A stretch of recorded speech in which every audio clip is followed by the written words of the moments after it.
it's going to be a thing. I didn't get any recording. I didn't get any fabrication done because I had to do the shocks. I had to get it clean. I had to get files out and clean all this up, the pre-prep work, because I wanted that part to go smoothly for me.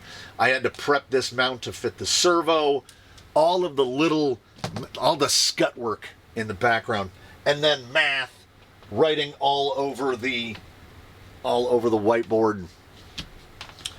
I did not anticipate 13-to-1 out of the gearbox, giving us that almost 30-to-1 out of the T-case. 112-to-1. Wild.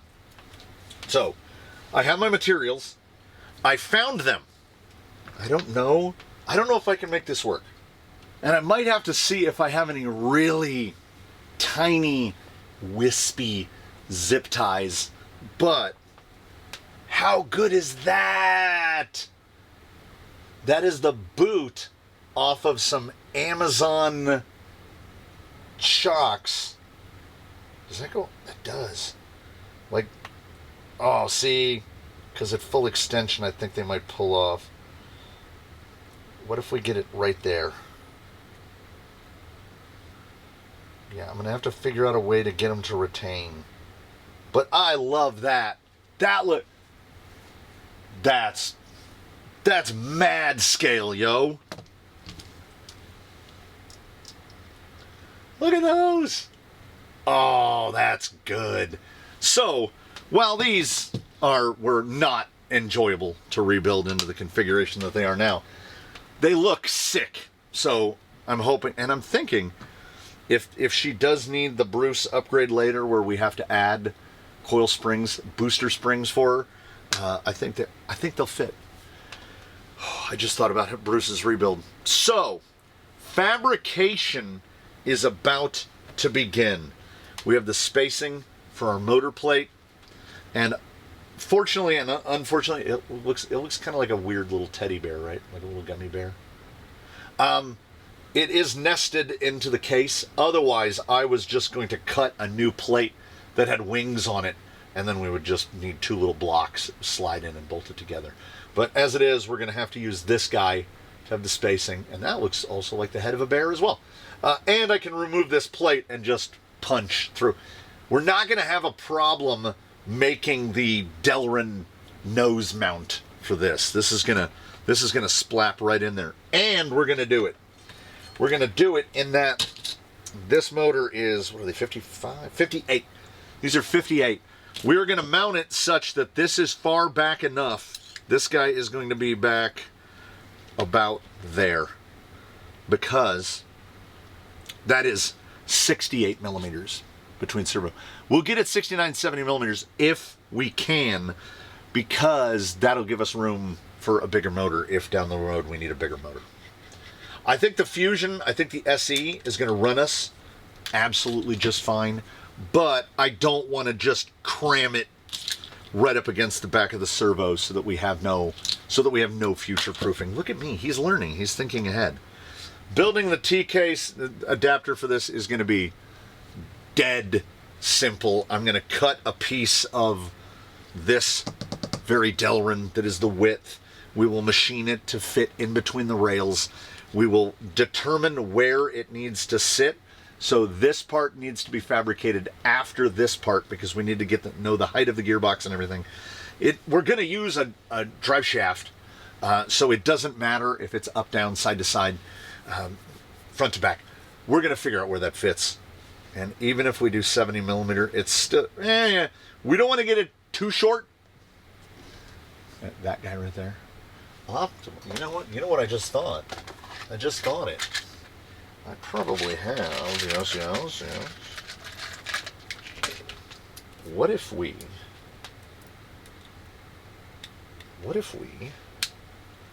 could get this right about, so this would be right about there, and that would be right about there, and that is about just shy of 70 millimeters. So we might scooch the T-case back a little bit. I will do firewall checks to make sure that this doesn't get too far back. With the shape of the firewall, if we can get this guy pretty much nested right there, just right there, that's what I want. I want it basically at that height, right there. But I think it's going to be actually right about there. We check it because we check it and we check it and we recheck it, because how many times do I want to do this?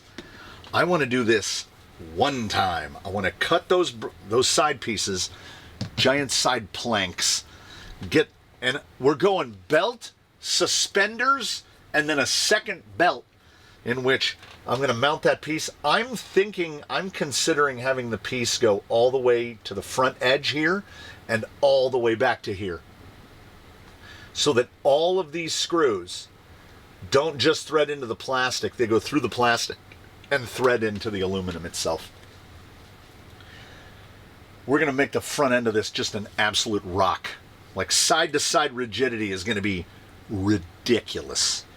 And the first part is the sides, and then we will cut the bracket to fit this across the face. Probably just going to drill a hole in it and then cut it so that it basically mimics this.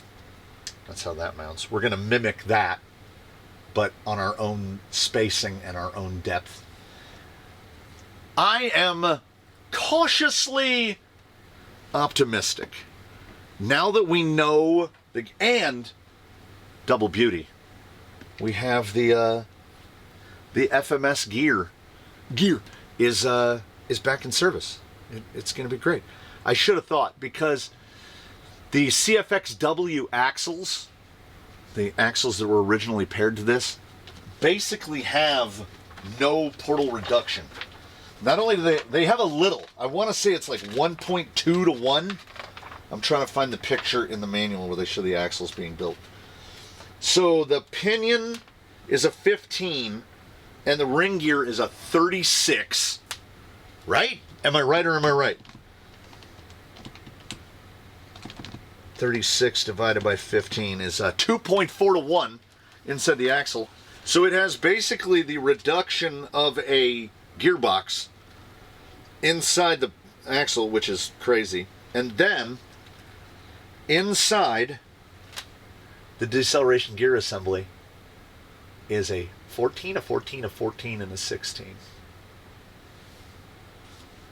16 divided by 14. 1.14. So then we times that by 2.4, and we get a 2.74 to 1 at the axle, which is way less. 2.74 divided by 3.75. That is 27% less gear reduction in the axle than what this one has, which is why this T-case and this gearbox together are nearly perfect, because we have 27% more reduction in the axles by just having normal gears in it. So I've got to apron up. I've got to clear all this stuff off. I keep using the table saw as a table. Unfortunately, it's in its name. I have to clear off the table saw because all of this is going to get cut on the saw. I've got a rail. The workbench behind the camera is an absolute nightmare. When we were building Nigel, the plan was to just order a body and build Nigel from scratch. And then we entered the tariff times, and I ended up with a bunch of extra FMS parts because we just bought another FJ40. I've purchased 4 of them in my life now. As I said, this is, they call it 375. Is it 375 or is it 10 millimeters? With over-under bets. It is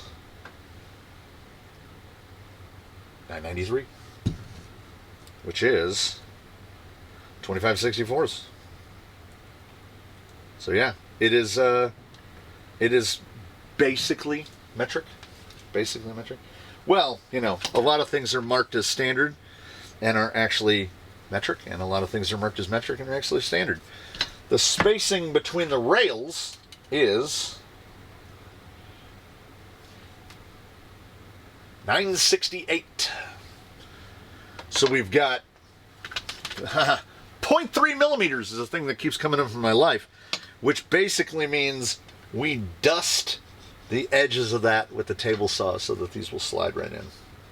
And then it'll be super flat. I'll feel a lot more confident about it because the actual body mount part, the part that the big heavy body actually bolts down to that goes right here, actually threads into that chassis piece. So we're going to have a lot to thread into. Delrin threads almost just like any other, like aluminum or anything. So we can't get the T-case any lower than the bottom. That's fine. We'll survive. So we'll get that cut. We'll get all these cut. I'll make sure that stuff you won't get to see. I will measure the inside of this, and then I will cut the piece of this to about 2 or 3 millimeters over, and then I will keep test fitting it until we get one that it's not over pinching. This chassis is already very rigid for a C-channel. There's a bunch of screws out right here because otherwise you can't get anything squeezed into the middle. Once this thing is bolted up, it has minimal flex across it, and that was noticeable on Bruce because when it would flex, his hood would pop open. So we're going to try to minimize that flex on Sheila. There's so much, and I keep talking so that I don't have to put my apron on. It's hot. I don't have to put my apron on and get to work, but you know what? I'm gonna. So in one smooth transition, there'll be 2 aluminum squares screwed onto this chassis. Montage!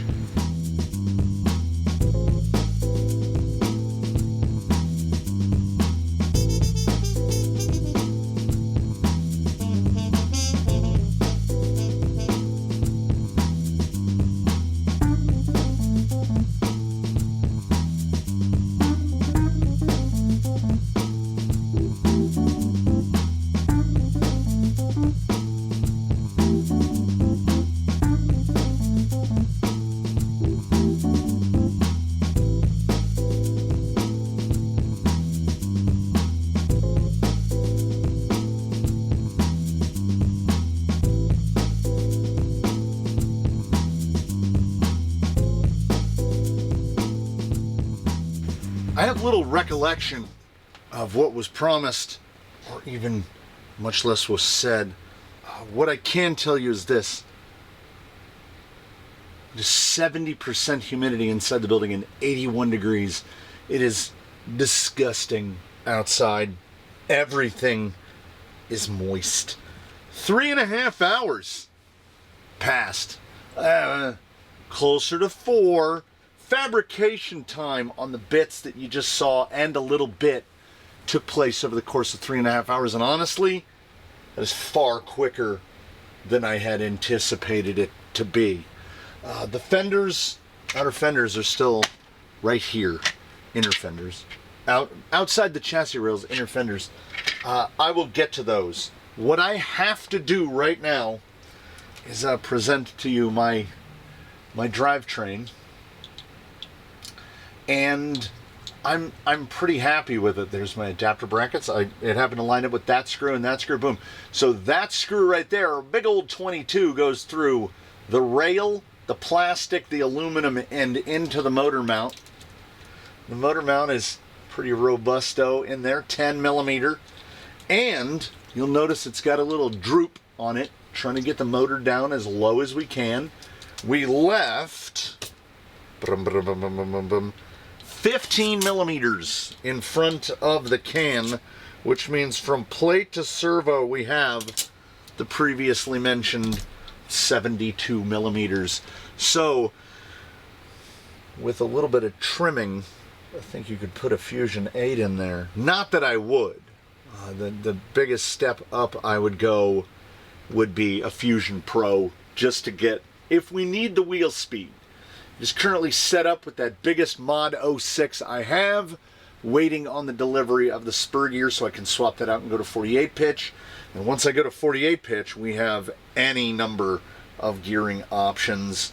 Will probably be 23, 24, 25 tooth in there to get us, because we are at 63 and 3/8 to 1, 63.375 to 1 on 3S, which, and an 1800, which, I mean, it's not going to be slow, but That's like a near optimal rock crawling ratio. And we, like I say, when it's on cruise control, I don't want it to be rolling at like 80% throttle. So I have not put power to this, nor did I mention that that is a Boom Racing drive shaft there, and you can still see the ing on it. I welded the yokes together because I didn't know that on those Boom Racing shafts, they have a hex output on the male end, and the female end has a hex on the inside. But that hex is only about 6 or 7 millimeters deep. And I didn't know that. And I needed to make that drive shaft about 10 millimeters shorter to fit, I want to say, Blue Sky High at the time. I cut it down 10 millimeters and noticed, whoops, I cut the whole hex part off. But we don't throw things away, so it went in a drawer. And then I made this guy, who is, from pin to pin, 45 millimeters long. I had originally had it at 40, so that this would be even further back, because, and I already put it away, you know I did, the OE connector piece from the MST setup is rigid, and I wasn't crazy about it because it's plastic. I would prefer metal in that situation. And also, this assumes a level of precision that I cannot provide guaranteed every day. So I would put this, I put 2 pins in, and I pushed this guy down there, set that down. This had already been made, slid it in, and was like, I feel like there's a little bit of a, like something is a little off. And I believe it is actually the T case is maybe 0.5 millimeter that way. I tried, because the other drive shafts are so long, I tried to get this as straight as possible by eyeballing it. I got it as low as possible. As you saw in the photos, it doesn't need to be cut out, but it is dated down so that it can sit down about half the height. Drive shaft angles, if anything, look about the same, maybe a little better, because the TK sits a little lower. The gearbox is as physically low as it can go, and the closest that we got to disaster was this hole should be up about 3 millimeters higher. It's only about 3 millimeters away from the bottom of the bracket, but it's not like anything is torquing on that bracket, so it should be absolutely fine. When the servo was disconnected, because I had to modify the mount to fit the servo, I think I got the servo horn centered back on, but there's absolutely no guarantee. And I didn't want to turn it by hand and attach anything to it in the fear that I'm off by 180 degrees.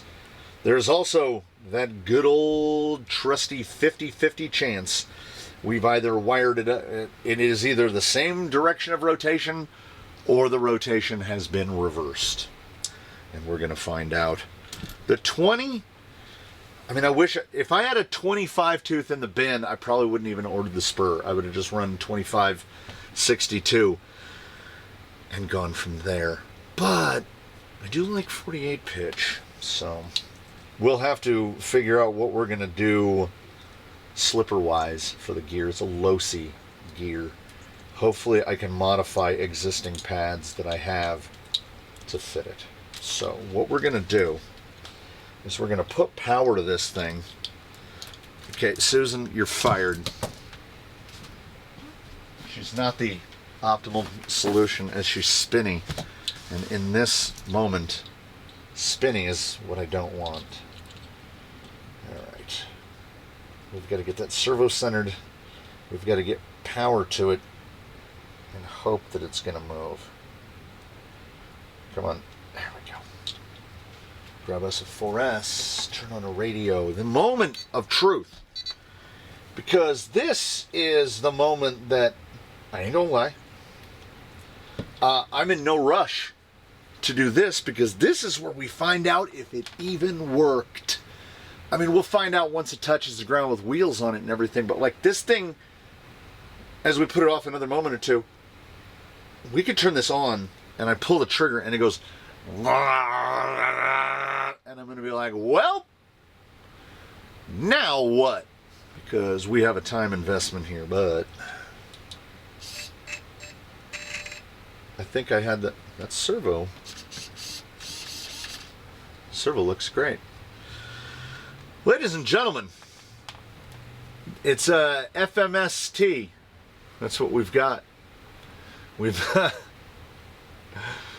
got the full hybrid drivetrain, and so that it doesn't rub, we actually need.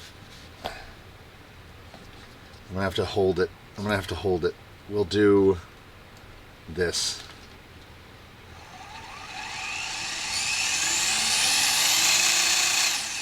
You know, I don't think we have anything to worry about.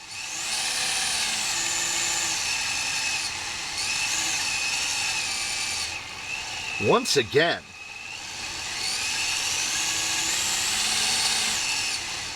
I'm definitely hearing more noise out of the T-case, which I absolutely yamalubed. We filled that with the yamalube. T-cases are loud, I guess. We're going to put the screw in to hold the cover because we want to see if it gets any louder. At least I think this is the screw. Let me... Oh, MST. It's not. That's a 2mm. That's why it's just spinning. Do I have it in here? No. That screw has walked about. All right. We'll find that. We'll suss that out. We'll source that out. Up.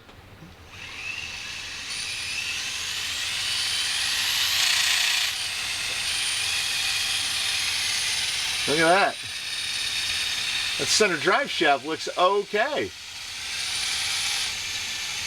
Ooh, look at that. You get it in the... We had it almost frame rate.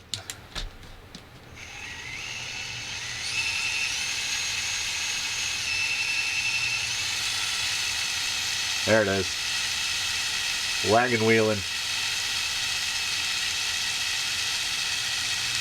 I mean, I don't want to toot horn, but I genuinely feel like I have improved the motor mounting situation over what came stock on the vehicle. I want to light everything on fire right now. Fetch me the incendiaries. Because I installed the shocks, didn't pay attention, things swung around. It's gotta go like that. There should be, yeah. I was like, I've been bouncing an aluminum spacer around here for a while going, what the hell is that for?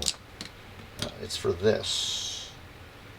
And we have no idea. No idea what length. That is a 5mm spacer. That is a big old, that's an 8.3. So that's 1340. It's probably like an 18. We're not even going to look for it. We're just going to get a fresh one. I am going to slap wheels on this and we're going to roll it back and forth. We're going to chassis move. Because I have to. There is still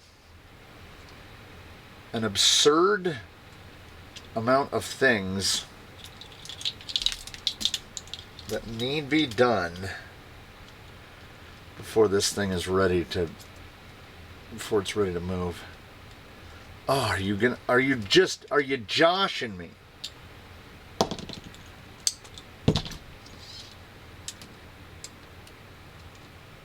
Once you, here's a pro tip.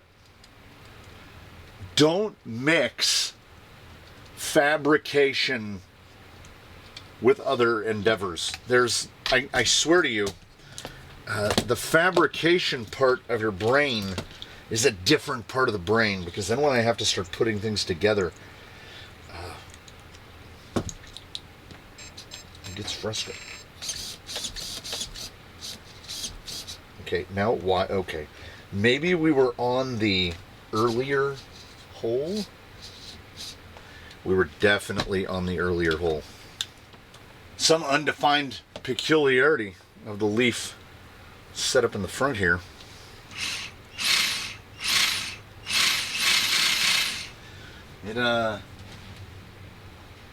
It's got like 15% endpoint. The endpoint is 85% on one side and 100% on the other side.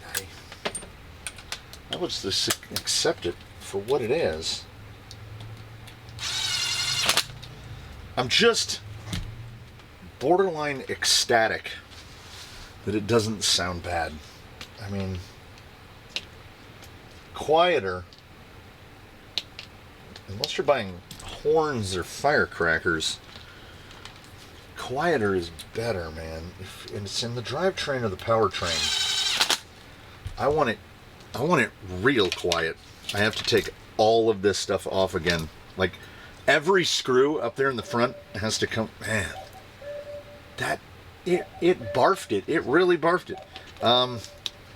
Every screw up there in the front, basically every screw at the end of the motor mount has to come off, because we've got to cut the fender to clear the Bruce Mod shock tower. I don't know what we're going to do about the running gear. I need to see it move. And then I need to, maybe ravioli? Maybe ravioli. I might have some ravioli in a sit down. Sometimes what I do is I get a Velcro strap. I just strap everything together. Professional. There's a pile of garbage, and I use my bench brush to brush down out of frame, because I can't be bothered to properly clean it up until everything's put together.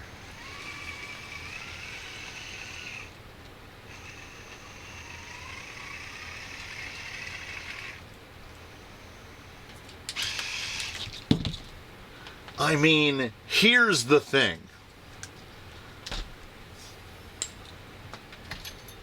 Do we have a smaller?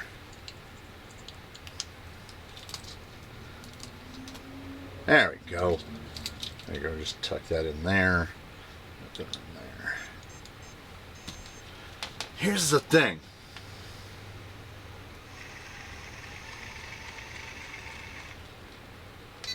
I'm not mad at it. All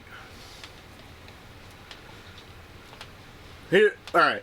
My fabrication process is that which I want either doesn't exist, cannot be bought, is discontinued, whatever, or equally as often, I just don't want to spend the money on it, right? I don't want to spend almost $300 to put a gearbox in here. We've spent $8 because I ordered a spur gear. I think it could run like this. But we already spent the $8, so this thing's going 48 pitch, and that's great, because I believe this would be the only Moto 6 vehicle in the fleet. The Charisma might be, but I think it's 48 pitch. I am quietly ecstatic. It went together. On the first try, because my fabrication process is, can I not get it, etc. But then when I'm in the process, I operate from a mental standpoint of each thing you do could ruin it. Not that it's one step closer to completion. It's that each thing I do, every time I drill a hole, make a cut, I could ruin it. So that really gets you It gets you present. It gets you into that moment where you're like, don't mess it up. Just keep going. It might take longer and more steps because we put this part in and then we need to know, where do we need to cut this? Well, put everything back in and make your marks, and then take everything back out again, and then make your cuts. And I didn't do what I would ordinarily do, which is go too far into like the finishing work. This is a rectangle. I didn't even deburr it with the deburring tool because it is truly not going to make a difference. The drive shafts will almost certainly be replaced with something else. I would like to go with a CVD because we don't have an angle so severe that we can't run a CVD. And if you notice, it has a little surge. It is my belief. See, and it doesn't do it right here. It is my belief that it is those universals picking up and letting go. I think that the T-case is doing just fine. I don't like, well, this is what I don't like. The reason we had to flat toe was because of these reduced pins, and one snapped. And then those reduced pins, they're too long. They go all the way through, and I'm just waiting for a stick to go up there and everything to snap.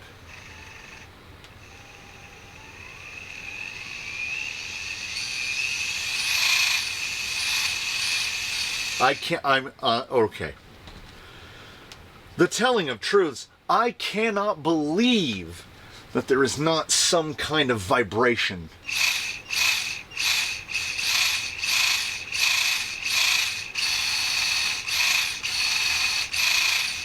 That's crazy.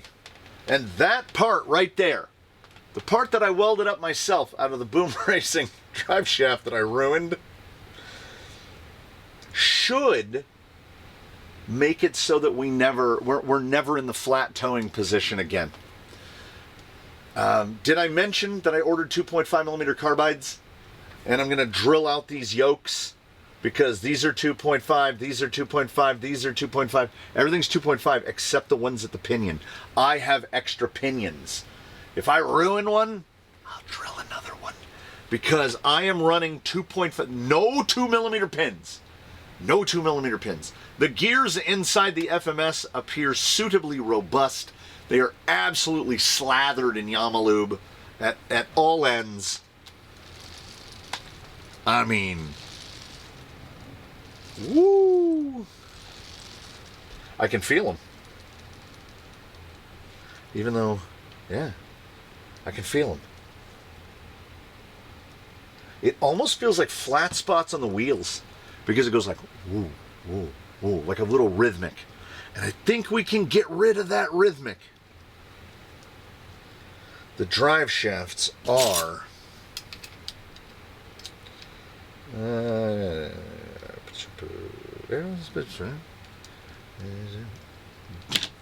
the exact same length. This one has 20 millimeters of exposed slider bit. This one has 20 millimeters of exposed slider bit. Trust me when I tell you, if anyone is surprised that we got where we got, I'm more surprised. Watch me work. Watch me stuff. No, we'll just unplug everything. Cast that aside. Tuck this down right here. And I want you to see. This is why I'm silently tooting my horn. We just throw 2 screws in it so we can set it down. Feels pretty good. Still sitting pretty nice. No, I gotta say, with a dim memory of looking under here on the previous installation, the drive shaft angle looks a little better. I think we magically got the outputs on the FMS just must be closer to the bottom of it. Smaller gear inside of it. I don't know. But the drive shaft angle looks good. It's definitely, she's sitting high in the front because there's nothing up here. But please do turn your attention to that motor placement. It could go much farther back, but then you would need the RC four-wheel drive style where the gearbox is attached to the a non-divorce transferred case. It's lower than the shock towers, I think. Are you joshing me? Had to wander around until I found an absolutely jagged piece of aluminum. Dang it, Crushinator. It's 1.5 millimeters higher. That's fine. Because all we need is room, say right here. If we have a battery way up there, it is still well under the hood. That is just wide open. We got to get the fenders in here. I can't judge what anything is going to do until those fenders are in. And we should be able to get that guy right about like that, and then zoop, and then the battery will have a place to sit, because I will just attach right off of here and go straight across. Anyway, that's future me's problem. I got to here and I feel overwhelmed about it. Yeah, the motor ain't as low, and the outputs aren't as low as they are in Bruce, but she's definitely quieter than she was before. I did a thing, and the thing that you did is you came along for the journey. Thank you so much for that. Any questions, comments, or concerns, suggestions? Comments section below. Consider a channel membership. Come on back and see us again real soon. And in between now and then, please, one and all, do your very best. Have a good one, everybody. We'll see you again here from the canyon. Sheila is one step closer to this small level of completion until we figure out that there's something else that we need to do.